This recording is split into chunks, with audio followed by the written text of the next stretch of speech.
Nama saya Ulfatrus Del Sabrina, NPM 0012 dari kelas BK3A. Pada kesempatan kali ini, saya akan membahas mengenai jawaban dari pertanyaan UAS mata kuliah Pengembangan Pribadi Konselor dengan dosen pengampu Bu Ike Juliani Dian Puspitarini, Magister Pendidikan.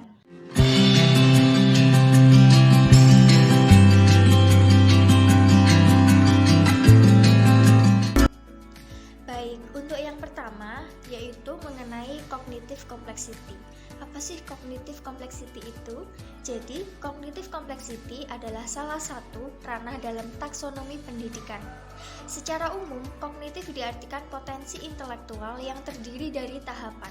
Yang pertama, pengetahuan, pemahaman, penerapan, analisa, sintesa, dan evaluasi. Kognitif berarti persoalan yang menyangkut kemampuan untuk mengembangkan kemampuan rasional atau akal. Teori kognitif lebih menekankan bagaimana proses atau upaya untuk mengoptimalkan kemampuan aspek rasional yang dimiliki oleh orang lain. Oleh sebab itu, kognitif berbeda dengan teori behavioristik yang lebih menekankan pada aspek kemampuan perilaku yang diwujudkan dengan cara kemampuan merespon terhadap stimulus yang datang kepada dirinya. Dalam kehidupan sehari-hari, kita sering mendengar kata kognitif dari aspek tenaga pendidik misalnya. Seorang guru diharuskan memiliki kompetensi bidang kognitif. Artinya, seorang guru harus memiliki kemampuan intelektual seperti penguasaan materi pelajaran, pengetahuan mengenai cara mengajar, pengetahuan cara menilai siswa, dan sebagainya.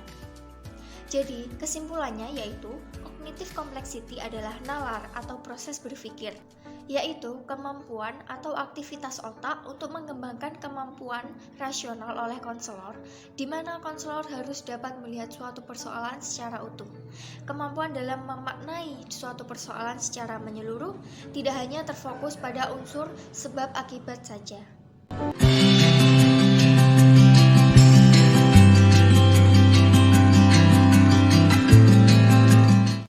Baik, untuk selanjutnya yaitu psychological adjustment. Ward mendefinisikan psychological adjustment sebagai respon afektif yang dikaitkan dengan proses adaptasi kita dan juga hal yang memotivasi individu untuk bisa lebih menyesuaikan diri dalam host kultur guna untuk mencapai well-being atau kepuasan dalam transisi lintas budaya. Lebih lanjut, dalam teori Kingsley dan Dahari 2006 menambahkan bahwa proses psychological adjustment terhadap proses adaptasi cross-kultural dapat dipengaruhi oleh beberapa dimensi budaya, seperti cara berpakaian, cuaca, makanan, bahasa, masyarakat sekitar, sekolah, nilai-nilai kebudayaan.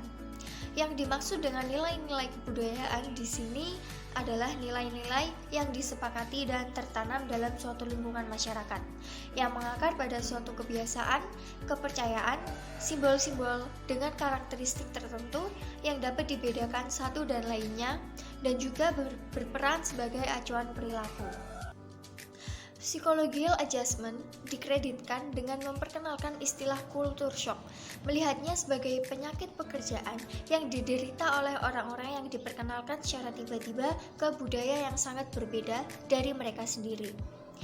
Konstruk psychological adjustment muncul dari teori culture shock, di mana individu mengalami kesulitan beradaptasi dengan budaya yang berbeda dari mereka sendiri.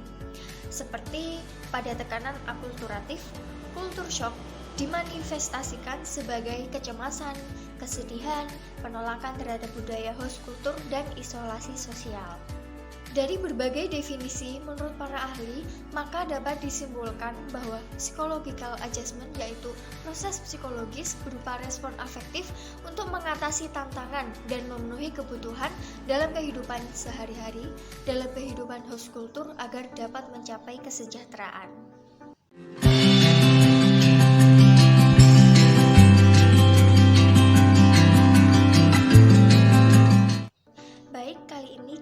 Membahas self-disclosure. Apa sih self-disclosure itu?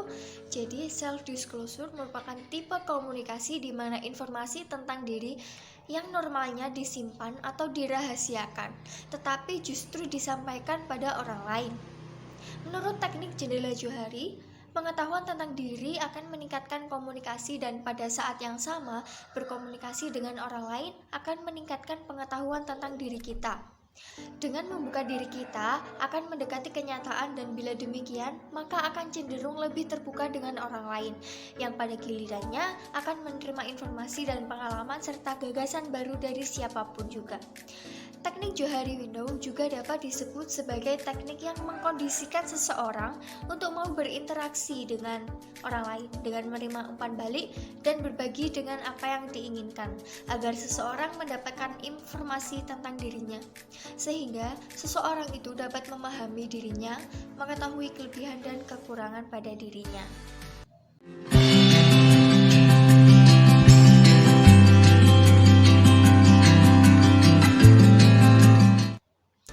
Pembahasan selanjutnya yaitu mengenai apa sih pengambilan keputusan yang etis itu dan bagaimana tahapan pembuatan keputusan yang etis. Jadi, yang dimaksud dengan pengambilan keputusan yang etis adalah suatu proses yang dilakukan individu yang menggunakan dasar pemikirannya untuk menentukan apakah suatu isu tertentu benar atau salah. Pengambilan keputusan yang etis tidak selamanya mudah, namun inilah yang menjadi tugas konselor, menambahkan perlunya karakter integritas, keberanian moral, serta pengetahuan dalam diri konselor untuk mengatasi hal tersebut.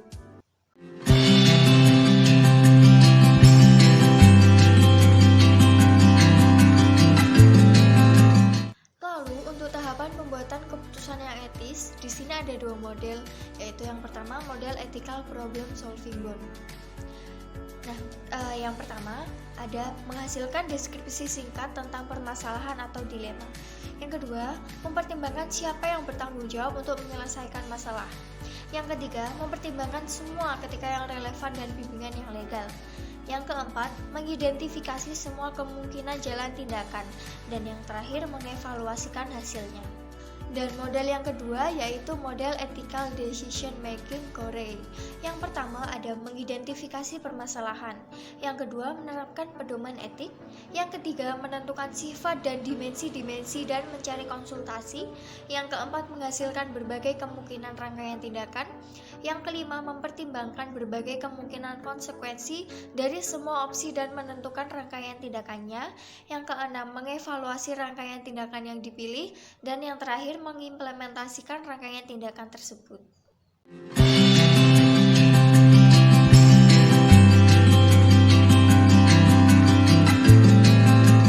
Baik, untuk pembahasan selanjutnya yaitu mengenai apa sih yang dimaksud dengan dimensi-dimensi konfidensialitas dalam praktik konseling. Jadi di sini ada beberapa dimensi dari konfidensialitas. Yang pertama, yaitu kemampuan untuk menyimpan rahasia merupakan perwujudan otonomi individu. Jadi, seseorang yang harus dianggap mampu dalam menyimpan rahasia, karena rahasia merupakan hal yang seharusnya orang lain tidak mengetahuinya, kecuali orang-orang yang khusus dan dianggap perlu tahu.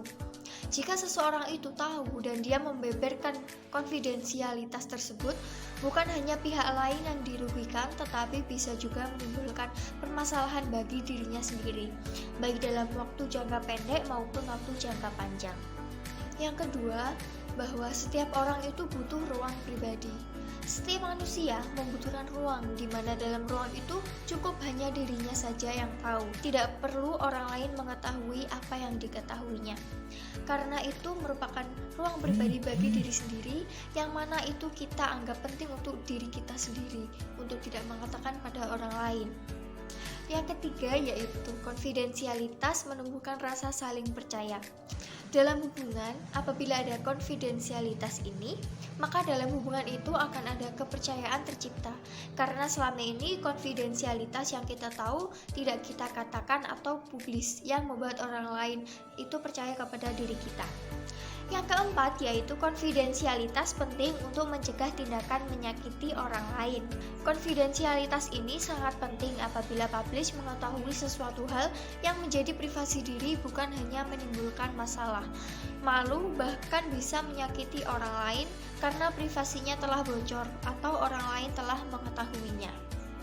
Dan yang kelima, konfidensialitas merupakan sarana untuk mewujudkan tujuan kelompok sosial. Jika ada konfidensialitas ini, tujuan kelompok sosial lebih mudah tercapai karena tidak ada konfidensialitas yang tercemar, yang membuat terhambatnya kelompok sosial. Dengan menahan konfidensialitas ini, maka hubungan dan kedekatan kelompok sosial ini akan terjaga dan damai tanpa ada masalah.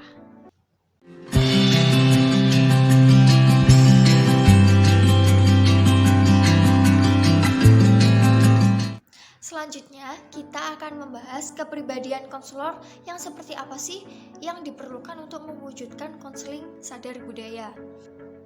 Jadi, untuk menunjang pelaksanaan konseling lintas budaya, dibutuhkan konselor yang mempunyai spesifikasi tertentu. Bahwa konselor lintas budaya harus mempunyai kompetensi kesadaran, pengetahuan, dan keterampilan. Kesadaran konselor lintas budaya harus benar-benar mengetahui perbedaan yang mendasar antara konselor dengan konseli yang akan dibantunya. Selain itu, konselor harus menyadari benar akan timbulnya konflik jika konselor memberikan layanan konseling kepada konseli yang berbeda latar belakang sosial budayanya. Hal ini menimbulkan konsekuensi bahwa konselor lintas budaya harus mengerti dan memahami budaya di Indonesia, terutama nilai-nilai budaya yang dimilikinya. Sebab bukan tidak mungkin macetnya proses konseling hanya karena konselor tidak mengetahui dengan pasti nilai-nilai yang dianutnya. Dengan demikian, kesadaran akan nilai-nilai yang dimiliki oleh konselor dan nilai-nilai yang dimiliki oleh konseli akan dapat dijadikan landasan untuk melaksanakan konseling. Pengetahuan konselor lintas budaya sebaiknya terus mengembangkan pengetahuannya mengenai budaya yang ada di Indonesia. Pengetahuan yang perlu dimiliki oleh konselor lintas budaya yaitu adalah sisi sosiopolitik dan sosiobudaya dari kelompok etnis tertentu. Semakin banyak latar belakang etnis yang dipelajari oleh konselor, maka semakin beragam pula masalah konseli yang dapat ditangani.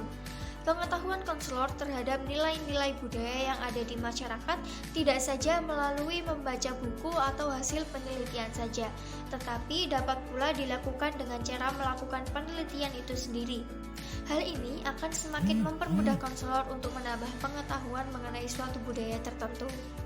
Keterampilan konselor lintas budaya harus selalu mengembangkan keterampilan untuk berhubungan dengan individu yang berasal dari latar belakang etnis yang berbeda. Dengan banyaknya berlatih untuk berhubungan dengan masyarakat luas, maka konselor akan mendapatkan keterampilan yang sesuai dengan kebutuhan. Misal, konselor banyak berhubungan dengan orang Jawa, maka konselor akan belajar bagaimana berperilaku sebagaimana orang Jawa. Jika konselor sering berhubungan dengan orang Minangkabau, maka konselor akan belajar bagaimana orang Minangkabau berperilaku.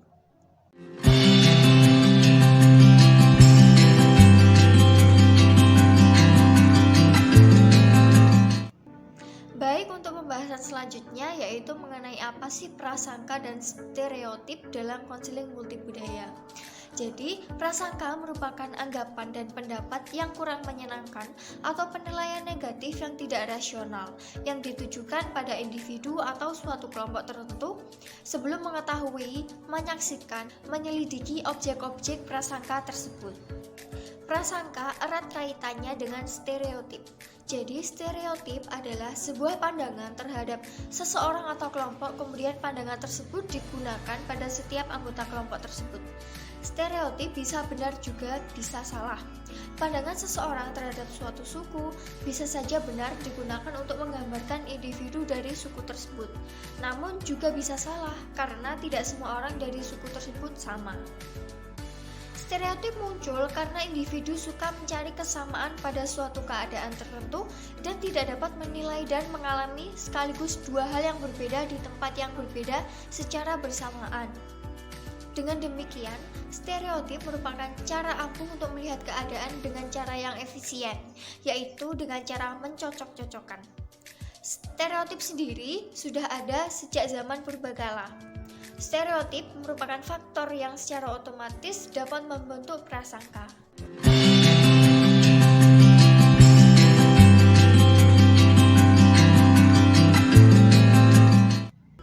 Untuk pembahasan yang terakhir yaitu mengenai bagaimana sih yang seharusnya sikap konselor dalam menanggapi prasangka dan stereotip. Jadi, seharusnya sikap konselor yaitu menerima dan menghargai setiap perbedaan. Konselor sadar bahwa latar belakang kebudayaan yang dimilikinya, pengalaman sikap, nilai, dan biasa mempengaruhi proses psikologis. Konselor mampu mengenali batas kemampuan dan keahliannya. Konselor merasa nyaman dengan perbedaan yang ada di antara dirinya dengan klien dalam bentuk ras, etnik, kebudayaan, dan kepercayaan.